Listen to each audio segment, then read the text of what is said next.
민수기 25장은 시딤에서 일어난 바알부올 사건을 알려줍니다. 이 사건은 이스라엘이 모압 여인들과 음행한 일로 인하여 벌어진 연병과 그 연병을 그치도록 한 아론의 손자 비느하스의 행동으로 이루어져 있습니다.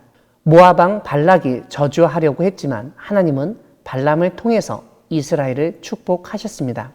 이런 사실을 모르던 이스라엘은 시딤에 머물렀습니다. 그런데 그곳에서 모압 여인들과 음행하였습니다. 음행은 육체적인 관계를 맺는 것을 의미하지만 성경에서는 그것뿐만 아니라 영적인 음행까지도 포함하는 것으로 사용됩니다.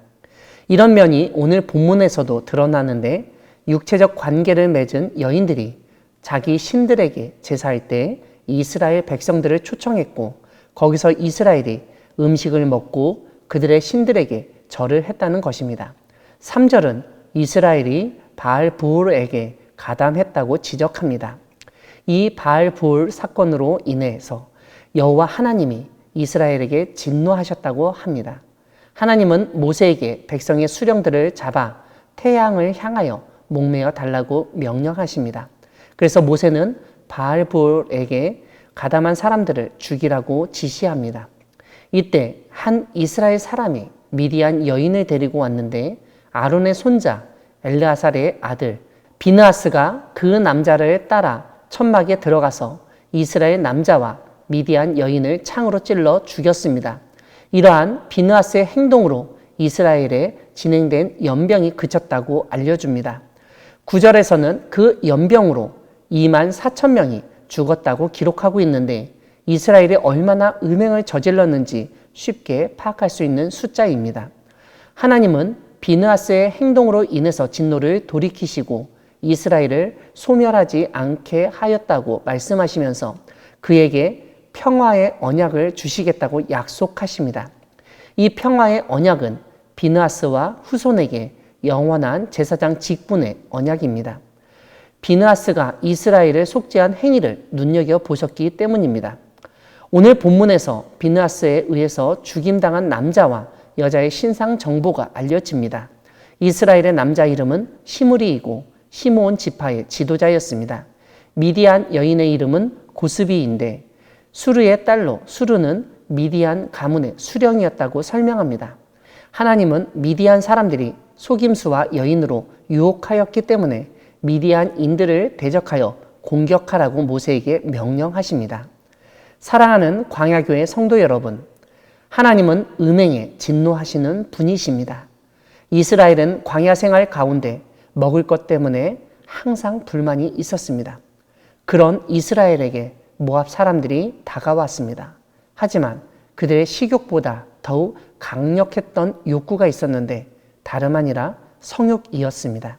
출애굽 이후 오랜 시간 광야를 지나며 몸과 마음이 힘들었던 그들은 성적인 욕망에 사로잡혀 모압 여자들과 음행하였습니다.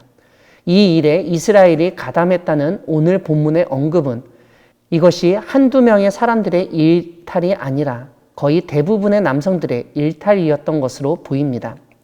특별히 하나님이 모세에게 이스라엘 백성의 수령들을 잡아 죽이라고 하실 정도로 이스라엘의 기강이 해이해지고 무질서하게 됐음을 알 수 있습니다.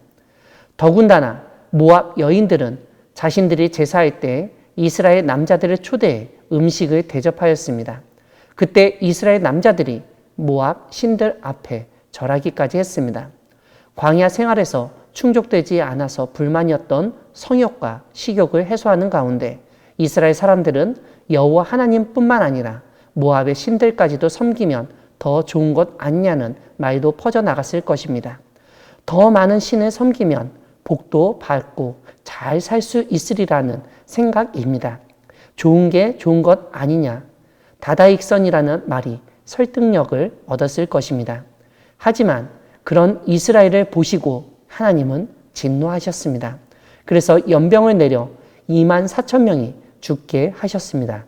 이러한 연병 상황에서도 성욕에 휩싸인 한 명의 이스라엘 남성은 백성들이 보는 앞에서 미디안 여성을 자신의 천막에 데려가 관계를 맺었습니다. 그 모습을 본 비느하스가 그들을 그 자리에서 창으로 죽였습니다. 남성과 여성 두 사람의 배를 꿰뚫었다는 점에서 그 두 사람이 관계 중이었음을 유추할 수 있습니다. 어떤 분은 이러한 비느하스의 행동은 지극히 폭력적이고 살인 행위라고 판단하고 비난할 수 있습니다. 살인이 간음보다 더욱 중한 범죄라고도 비판할 수도 있습니다. 하지만 오늘 본문은 하나님 앞에서의 음행은 절대로 용서받지 못하는 일이라는 점을 알려줍니다. 그 음행을 그치게 한 비느하스에게 하나님은 평화의 언약, 영원한 제사장 직분의 언약을 주시겠다고 약속하신 것에서도 확인할 수 있습니다. 인간의 가장 기본적인 욕구, 식욕과 성욕이 중요하지만 하나님을 진노하시게 하는 행위를 단순히 욕구 충족으로 정당화할 수 없습니다. 하나님은 질투하시는 분이시고 무엇보다 음행을 참지 않으시고 진노하시며 심판하시는 분이십니다. 음행을 저질렀다는 것은 하나님의 백성으로서 거룩한 삶을 포기했다는 것을 의미합니다. 거룩함을 포기한 백성을 하나님은 심판하십니다. 그러한 심판으로부터 백성을 지키기 위해서는 희생도 필요함을 비느하스의 행동을 통해서 깨닫게 됩니다. 하나님은 우리의 욕구를 아시고 기본적으로 해소시켜 주시는 분이십니다. 다만 우리의 판단으로 해소가 안 됐다고 하면서 무질서하고 방종하였을 때 하나님으로부터 심판을 받을 수밖에 없습니다. 우리의 본능, 욕구를 절제하며 거룩한 삶을 살아가는 우리 모두가 되기를 소망합니다. 아멘.